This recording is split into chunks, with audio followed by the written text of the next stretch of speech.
Il y a des moments dans la vie chrétienne où on peut se sentir très très découragé. Peut-être que ça fait longtemps que vous êtes chrétien et vous savez exactement de quoi je parle. Mais peut-être que ça fait peu de temps que vous êtes chrétien ou peut-être que vous n'êtes pas encore chrétien. Et dans ce cas, c'est important que vous le sachiez tout de suite. La vie chrétienne, ce n'est pas un long fleuve tranquille. Et parfois, on peut se sentir vraiment très abattu, très démoralisé. Et on peut être tenté de juste baisser les bras et de tout laisser tomber.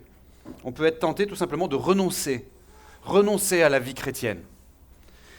Et il y a plusieurs raisons à ça. Premièrement, l'hostilité de la société, qui peut aller dans certains cas jusqu'à la persécution physique. Deuxièmement, il y a la tentation constante de vivre d'une manière contraire aux préceptes de notre foi.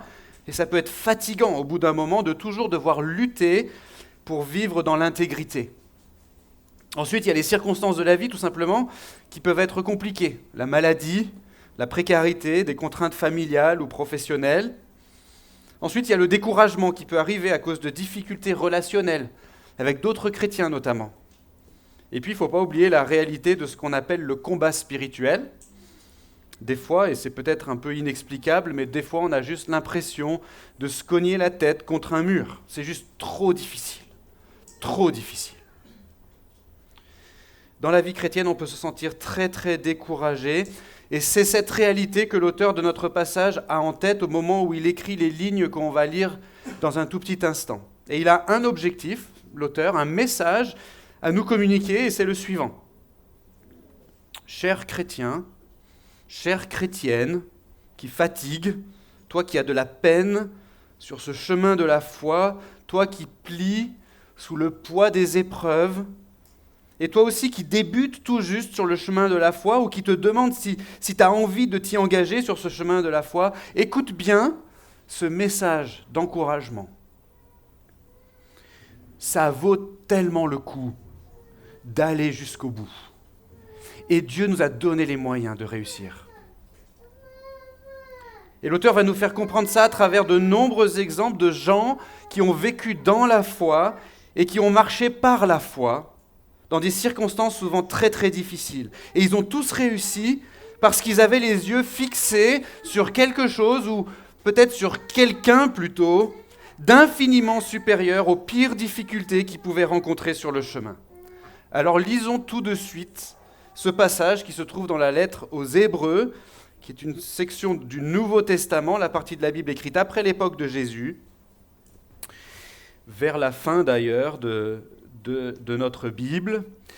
Chapitre 11, on va lire à partir du verset 23. La dernière fois, on s'était arrêté au verset 22 et on reprend là où on s'était arrêté pour lire la suite de ce texte. Hébreux, chapitre 11, verset 23. Et on lira jusqu'au chapitre 12, verset 3. C'est par la foi que Moïse, à sa naissance, fut caché pendant 3 mois par ses parents, car ils virent que l'enfant était beau et ne craignirent pas l'édit du roi.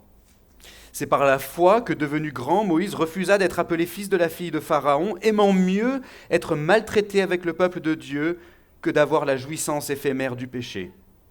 Il estimait en effet que l'opprobre du Christ était une plus grande richesse que les trésors de l'Égypte, car il regardait plus loin, vers la récompense. C'est par la foi qu'il quitta l'Égypte sans craindre la fureur du roi, car il tint ferme comme voyant celui qui est invisible. C'est par la foi qu'il fit la Pâque et l'aspersion du sang, afin que l'exterminateur ne touche pas au premier-né des Israélites. C'est par la foi qu'ils traversèrent la mer Rouge comme une terre sèche, tandis que les Égyptiens qui en firent la tentative furent engloutis. C'est par la foi que les murailles de Jéricho tombèrent après qu'on en eut fait le tour pendant 7 jours. C'est par la foi que Rahab, la prostituée, ne périt pas avec les non-croyants, mais parce qu'elle avait accueilli pacifiquement les espions. Et que dirais-je encore, car le temps me manquerait si je passais en revue Gédéon, Barak, Samson, Jephthé, David, Samuel et les prophètes qui par la foi vainquirent des royaumes, exercèrent la justice, obtinrent des promesses, fermèrent la gueule des lions, éteignirent la puissance du feu, échappèrent aux tranchants de l'épée, reprirent des forces après avoir été malades, furent vaillants à la guerre et mirent en fuite des armées étrangères. Des femmes retrouvèrent leur mort par la résurrection. D'autres furent torturés et n'acceptèrent pas de délivrance afin d'obtenir une résurrection meilleure. D'autres éprouvèrent les moqueries et le fouet, bien plus les chaînes et la prison. Ils furent lapidés, mis à l'épreuve, sciés, ils furent tués par l'épée, ils allèrent çà et là vêtus de peaux de brebis et de peaux de chèvres, dénués de tout, opprimés, maltraités, eux dont le monde n'était pas digne, errant dans les déserts, les montagnes, les cavernes et les antres de la terre. Et tout cela, qui avaient reçu par leur foi un bon témoignage, n'ont pas obtenu ce qui leur avait été promis, car Dieu avait en vue quelque chose de meilleur pour nous, afin qu'ils ne parviennent pas sans nous à la perfection. Nous donc aussi, puisque nous sommes environnés d'une si grande nuée de témoins, rejetons tout fardeau et le péché qui nous enveloppe si facilement, et courons avec persévérance l'épreuve qui nous est proposée, les yeux fixés sur Jésus, qui est l'auteur de la foi et qui l'amène à la perfection. Au lieu de la joie qui lui était proposée, ou dans certaines traductions, en vue de la joie qui lui était proposée, il a supporté la croix, méprisé la honte, et s'est assis à la droite du trône de Dieu. Considérez en effet celui qui a enduré de la part des pécheurs une telle opposition contre sa personne, afin que vous ne vous fatiguiez pas, l'âme découragée. Seigneur, merci pour ta parole. Sanctifie-nous maintenant par ta parole, s'il te plaît, nous t'en prions, au nom de Jésus. Amen.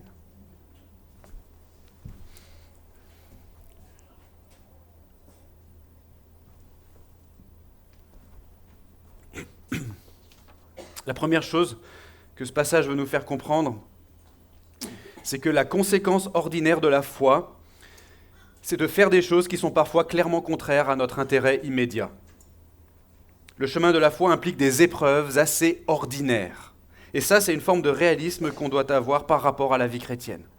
Donc, je rappelle juste rapidement le contexte de notre passage, c'est que l'auteur a passé de nombreux chapitres, dans cette fameuse lettre aux Hébreux, de nombreux chapitres à expliquer que Dieu a fait tout ce qui était nécessaire pour nous ouvrir l'accès auprès de lui. Il a ouvert cet accès par Jésus-Christ, qui est Dieu lui-même, qui a pris la nature d'un homme, qui a vécu la vie d'un homme parfait et qui s'est offert volontairement lui-même en sacrifice parfait pour prendre sur lui la peine des péchés des croyants.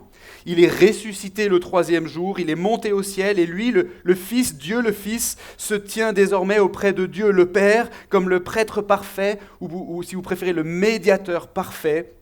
De sorte que si nous, on se confie en lui, eh bien on peut avoir l'assurance d'être pardonné pour nos péchés qui nous séparaient de Dieu et l'assurance qu'on a accès auprès de Dieu pour toujours. Autrement dit, par la foi en Jésus-Christ, on peut avoir l'assurance de la vie éternelle auprès de lui dans son paradis. Et un peu plus haut dans le texte, l'auteur a dit que c'était par le moyen de la foi qu'on entrait au bénéfice de cette grâce incroyable qui nous est présentée en la personne de Jésus.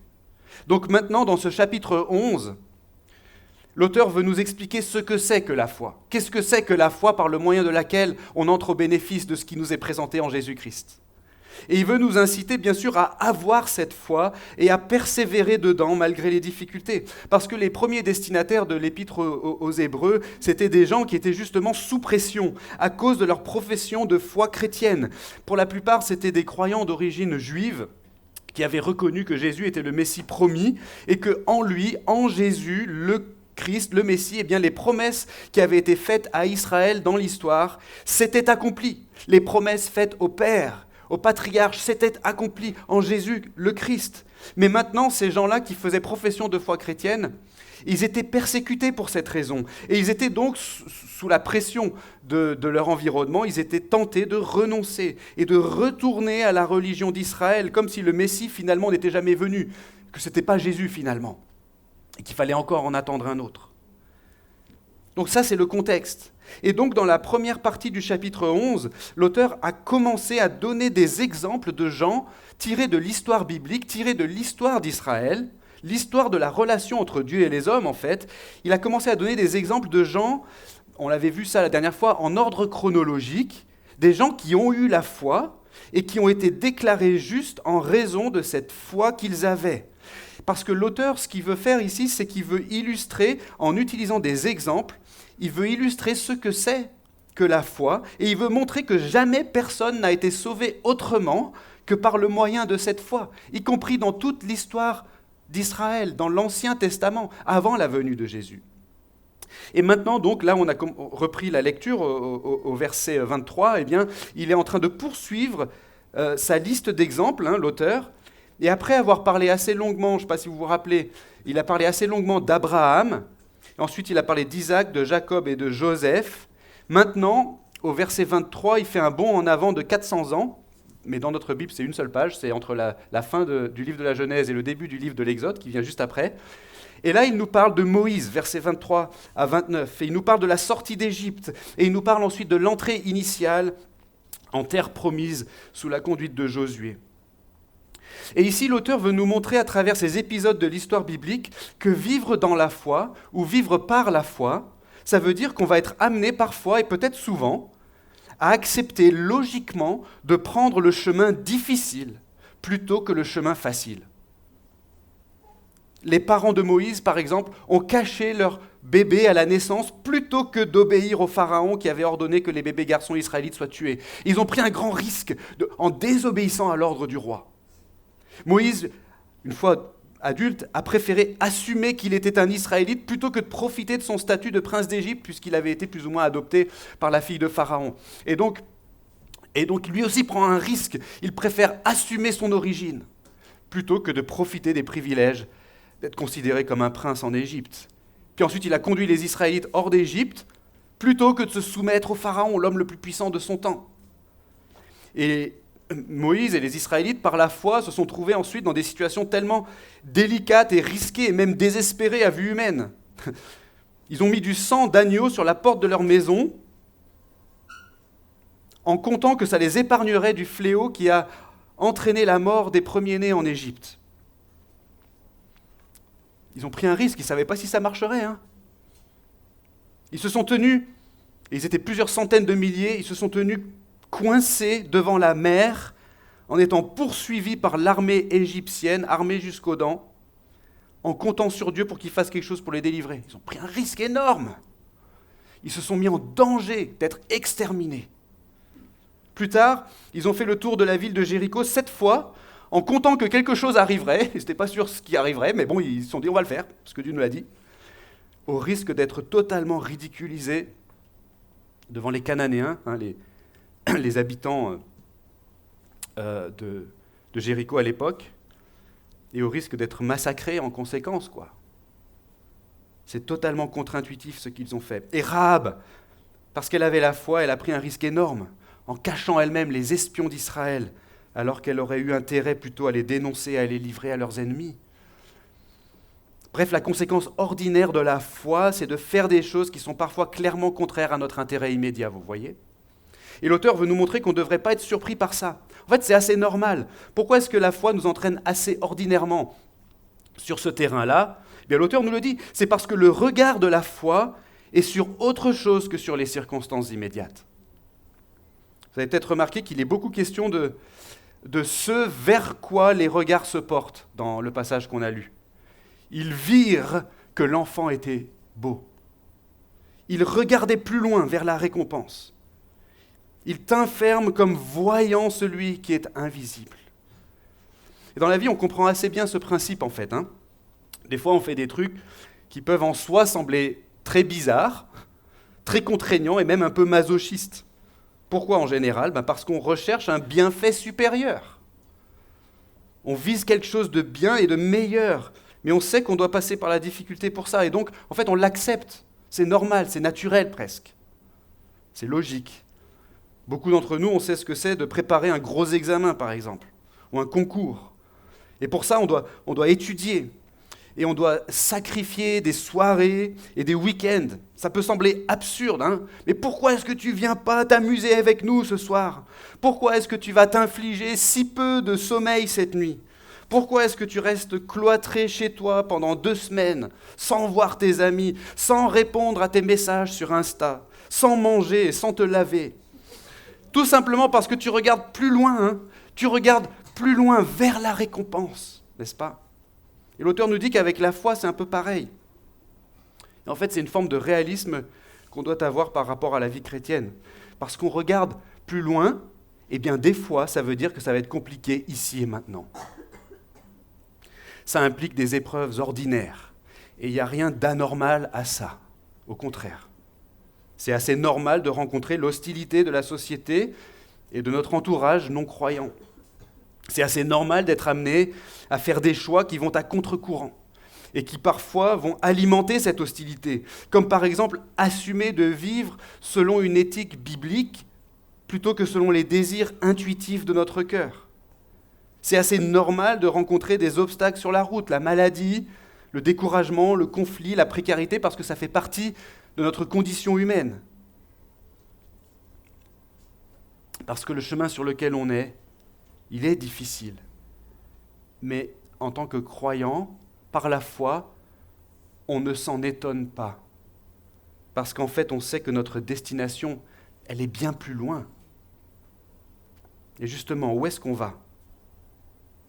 La deuxième chose que ce passage veut nous faire comprendre, c'est que le chemin que Dieu a voulu pour les croyants ici-bas, il peut être très très difficile, mais il y a quelque chose de merveilleux au bout. On est en chemin vers une destination magnifique. Et en fait, c'est ça notamment qui a motivé tous ceux qui nous ont précédés sur le chemin de la foi. À partir du verset 32 dans notre passage, l'auteur accélère un peu sa liste d'exemples de gens qui ont eu la foi et qui ont vécu par la foi dans l'histoire qui nous est rapportée dans les Saintes Écritures, dans l'histoire biblique. Et donc il va énumérer beaucoup de noms et puis beaucoup de situations différentes. Ce qui doit nous frapper, et ça vous a peut-être frappé à la lecture du passage, ce qui doit nous frapper, c'est le contraste que l'auteur dresse entre les choses qui sont arrivées chez les uns et les choses qui sont arrivées chez les autres. Tous ont cheminé par la foi, mais pour les uns, il y a eu des victoires et des miracles incroyables. Tandis que pour les autres, on a l'impression que leur vie a été une vie de défaite. D'un côté, des interventions surnaturelles de Dieu, favorables à ses croyants. De l'autre, la torture, la mort, la persécution, l'humiliation. Qu'est-ce que l'auteur essaie de nous dire ? Il est en train de nous dire que dans un cas ou dans l'autre, en fait, aucun de ces personnages n'a en réalité obtenu ici-bas ce qui leur était promis. Oui, les uns ont vécu sur la terre par la foi des trucs assez incroyables, versets 33 à 35, mais d'autres ont vécu par la foi, la même foi, des trucs horribles, versets 35 à 38. Et si l'auteur nous rapporte ces choses dans cet ordre-là, d'abord les bonnes choses, puis ensuite les mauvaises, c'est surtout pour attirer notre attention sur cette seconde catégorie. Il est en train de nous rappeler à la réalité. La foi, c'est souvent un chemin très difficile. Il est en train de nous dire, en quelque sorte, ne vous imaginez pas que par la foi, vous allez vivre des miracles tous les jours. En réalité, pensez à tous ces croyants qui nous ont précédés et qui n'ont connu que la défaite pendant toute leur vie. Ça aussi, c'est le chemin de la foi, en fait. Et peut-être que c'est le chemin que Dieu a prévu pour vous. C'est une possibilité, peut-être même que c'est probable. Mais voyez-vous, nous dit l'auteur, que vous connaissiez des victoires ou non ici-bas, c'est pas ça le plus important, puisque la destination de la foi, elle est plus loin encore. La destination de la foi, elle est plus loin. Ce qui est important d'après l'auteur, c'est que tous, en fait, verset 39, ont reçu par leur foi un bon témoignage. C'est-à-dire qu'ils ont été déclarés justes par le moyen de la foi. Mais aucun d'eux n'a en réalité obtenu ici-bas ce que Dieu leur avait promis. Pourquoi ? Verset 40, la réponse, parce que Dieu avait en vue quelque chose de meilleur pour nous, afin qu'ils ne parviennent pas sans nous à la perfection.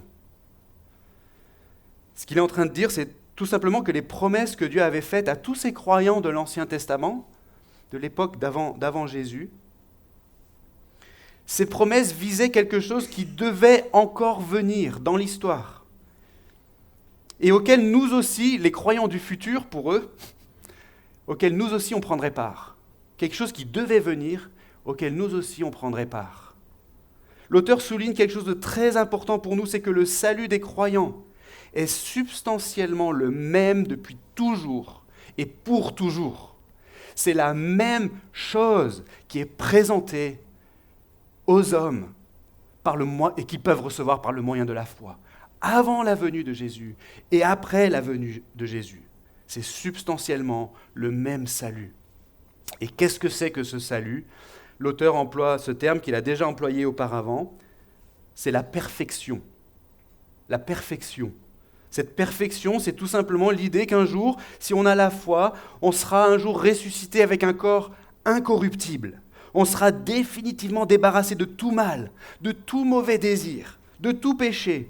On sera parfaitement consolé de toutes nos souffrances. On vivra dans un monde complètement renouvelé, dans une communion parfaite avec Dieu et avec notre prochain. Un monde où la mort ne sera plus, comme dit l'apôtre Jean, et où il n'y aura plus ni deuil, ni cri, ni douleur, car les premières choses auront disparu. Et comment est-ce que tout ça est possible ? C'est possible parce que Jésus est venu, il a vu et il a vaincu. Les croyants de l'Ancien Testament regardaient en avant vers la venue du Messie et son œuvre. Et nous, si on a la foi, on regarde en arrière vers la venue du Messie et son œuvre, mais on regarde aussi en avant vers son retour et vers le parachèvement de son projet pour nous et pour l'univers. Et tous ensemble, voyez-vous, croyants de tous les temps, en vertu des promesses de Dieu, on parviendra ensemble à la perfection. On entrera ensemble en possession de ce salut unique et commun que Dieu nous présente en son Fils Jésus-Christ. Mais d'ici là, le chemin peut être très très difficile. Et l'auteur, il veut qu'on en ait conscience. C'est un peu comme quand on fait de la randonnée en montagne. Des fois, quand on fait de la randonnée, ça se passe super bien. On se sent en forme, on n'a pas de difficultés sur le chemin. Mais parfois, c'est plus compliqué. On a des douleurs musculaires, on s'essouffle. Parfois, on a des problèmes de matériel, un sac mal ajusté qui nous fait mal ou des chaussures qui nous font mal. On a des ampoules. Mais en général, quand on a un peu d'expérience de la montagne, en général, on va quand même persévérer malgré les difficultés. Et vous savez bien pourquoi. Parce qu'on sait ce qu'il y a au bout. On sait qu'une fois arrivé au sommet, on aura vite oublié les difficultés du chemin. De la même façon, l'auteur de notre passage veut vraiment nous dire ici que le chemin que Dieu a voulu pour les croyants, ici-bas, il peut être très très difficile. Mais il y a quelque chose de merveilleux au bout. Et donc, il veut nous inciter à imiter la foi de ceux qui nous ont précédés, qui ont peut-être pour certains connu de belles choses ici-bas, mais pour beaucoup d'autres, c'était l'horreur. Mais dans tous les cas, ils regardaient plus loin. Ils regardaient vers la perfection promise, vers la destination glorieuse dont l'accès serait ouvert par le Messie, et donc pour nous, qui a été ouvert par le Messie, Jésus-Christ. Et donc peut-être que c'est quelque chose qu'on peut faire à notre tour quand on traverse des difficultés, c'est essayer tout simplement de regarder plus loin. C'est essayer de se rappeler où on va en fin de compte. La foi, c'est compliqué, oui, et franchement, pour certains, c'est plus que compliqué. Pour certains, c'est un combat terrible, une souffrance, une mise en danger de mort pour certains, ou pire. Mais ça vaut quand même le coup. Et bien sûr, c'est facile pour moi de le dire, qui vit dans le luxe de l'Occident et de la France, où on peut se réunir ici aujourd'hui sans craindre l'irruption de la police ou de persécuteurs qui nous mettraient à mort. Mais je le dis parce que la Bible le dit, malgré toutes les difficultés de la foi, ça vaut quand même le coup. Et donc peut-être qu'on peut essayer de mémoriser quelques versets cette semaine qui nous parlent de cette incroyable destination vers laquelle on se dirige. Peut-être que cette semaine, on pourrait s'encourager les uns les autres, notamment dans les groupes de maison, en partageant les uns avec les autres. Qu'est-ce que c'est qu'on a hâte de connaître dans la joie du paradis ? On a besoin de se soutenir les uns les autres et de s'encourager sur ce chemin qui est souvent difficile. Et c'est ce qui nous amène au dernier point, un soutien hors norme. La troisième et dernière chose qu'on voit dans ce passage, c'est qu'on a toutes les raisons et toutes les ressources pour persévérer dans la foi jusqu'au bout, malgré l'opposition qui peut être très rude. On est là dans un des passages les plus merveilleux de la Bible qui a déjà été cité tout à l'heure par Antoine. Peut-être que c'est un de ces passages qu'on pourrait apprendre par cœur justement cette semaine, pour notre propre encouragement ou pour l'encouragement de nos frères et sœurs. L'auteur nous a donné plein d'exemples de gens donc, dans l'histoire biblique qui avaient la foi et qui par conséquent ont fait des trucs vraiment contraires à leur intérêt immédiat. Pourquoi ? On l'a dit, parce qu'ils regardaient plus loin, parce qu'ils voyaient l'invisible, nous dit l'auteur de ce passage. Et si vous vous rappelez, ça c'était vraiment au cœur du message de la dernière fois. On s'était intéressé à la première partie de ce chapitre 11. On avait vu que la foi, ça consiste effectivement à croire à la réalité de choses qu'on ne voit pas ou de choses qu'on ne voit pas encore, si bien qu'on va agir en conséquence de cette croyance, de cette conviction. Et donc l'auteur nous a donné plein d'exemples de croyants qui nous ont précédés et à qui on peut penser. Mais il nous amène maintenant à l'exemple suprême, Jésus-Christ lui-même. C'est intéressant parce que c'est un peu comme s'il avait fait monter le suspense pendant tout le chapitre 11 en nous disant qu'il fallait regarder ce qui est invisible, porter nos regards vers la récompense, voir et saluer de loin les choses promises. Et maintenant, il nous révèle ce qu'il en est vraiment. Ce sur quoi il faut qu'on fixe les regards, c'est Jésus lui-même. C'est lui l'auteur du salut. C'est lui le prince de notre foi. C'est lui la substance, la récompense. C'est lui notre espérance, notre justice, notre rédemption. Il est tout pour nous, comme il était tout pour les croyants qui nous ont précédés, même ceux qui ont vécu avant l'époque de Jésus, comme Abraham par exemple, à qui Jésus avait été promis en tant que descendance. Ou Moïse encore, dont il est dit qu'il estimait que l'opprobre du Christ était une plus grande richesse que les trésors de l'Égypte. Et ce qui est intéressant, c'est que l'auteur de notre passage nous dit que Jésus lui-même a vécu selon la foi. Puisque lui aussi, dit-il, en vue de la joie qui lui était proposée, a supporté la croix, méprisé la honte, et finalement s'est assis à la droite du trône de Dieu. Lui aussi, Jésus lui-même, a regardé plus loin, vers la récompense, vers la destination merveilleuse, et il a marché en conséquence sur le chemin de l'humiliation et de la torture et de la mort. Et qu'est-ce que Jésus recherchait ? C'est nous qu'il recherchait. Quelle était la joie qui lui était proposée ? C'était celle de nous avoir auprès de lui pour l'éternité. Il lui manquait rien à Jésus en fait. Il était de toute éternité la seconde personne de la Trinité, le Fils éternel de Dieu, existant éternellement avec le Père et le Saint-Esprit, dans une joie déjà parfaite. Mais à la fois, au lieu de cette joie, et en même temps en vue de la joie de racheter des hommes, des femmes et des enfants de toutes les nations, eh bien, il a volontairement subi des souffrances qu'aucun de nous n'aura jamais à subir. Et donc l'auteur de notre passage nous dit, oui, il y a des moments dans la vie chrétienne où on peut se sentir très très découragé, mais réfléchissez un instant.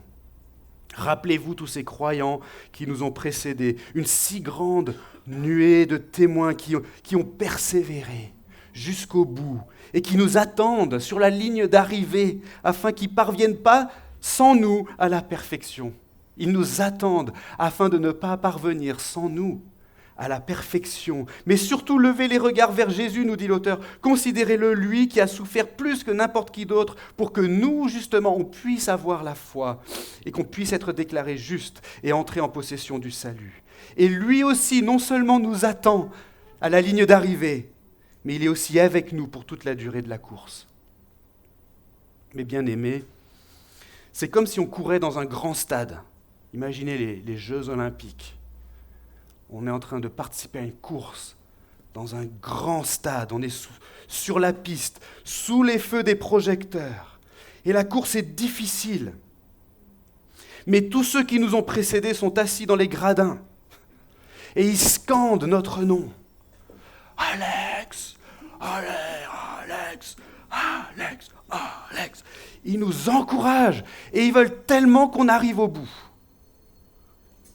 Mais surtout, il y a notre coach bien-aimé, Jésus lui-même, qui se tient là, à la ligne d'arrivée. Et il nous a montré l'exemple au travers de l'adversité. Il nous a appelés à lui, il nous a formés, il nous a entraînés. Et maintenant, il est avec nous à chaque instant. Et il ne nous lâchera pas. Et donc, vous voyez, on a toutes les raisons et toutes les ressources pour persévérer dans la foi jusqu'au bout, malgré l'opposition, qui peut être très rude. Et donc, l'auteur de notre passage y conclut en disant « Considérez, à votre tour, considérez celui qui a enduré contre sa personne de la part des pécheurs une telle opposition, afin que vous ne vous fatiguiez pas, l'âme découragée » au verset 3. Courons, nous dit-il, courons les yeux fixés sur Jésus, qui est l'auteur de la foi et celui qui l'amène à la perfection. Lui, le prince et le consommateur de notre foi, pour reprendre la version qu'on a dans certaines traductions. Et donc, pour conclure à notre tour, on a commencé tout à l'heure en faisant le constat que la vie chrétienne, ça pouvait vraiment être difficile pour plein de raisons.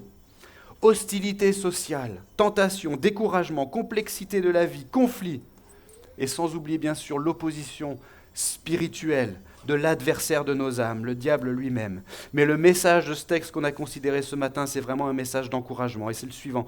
Ça vaut tellement le coup d'aller jusqu'au bout. Et Dieu nous a donné les moyens de réussir.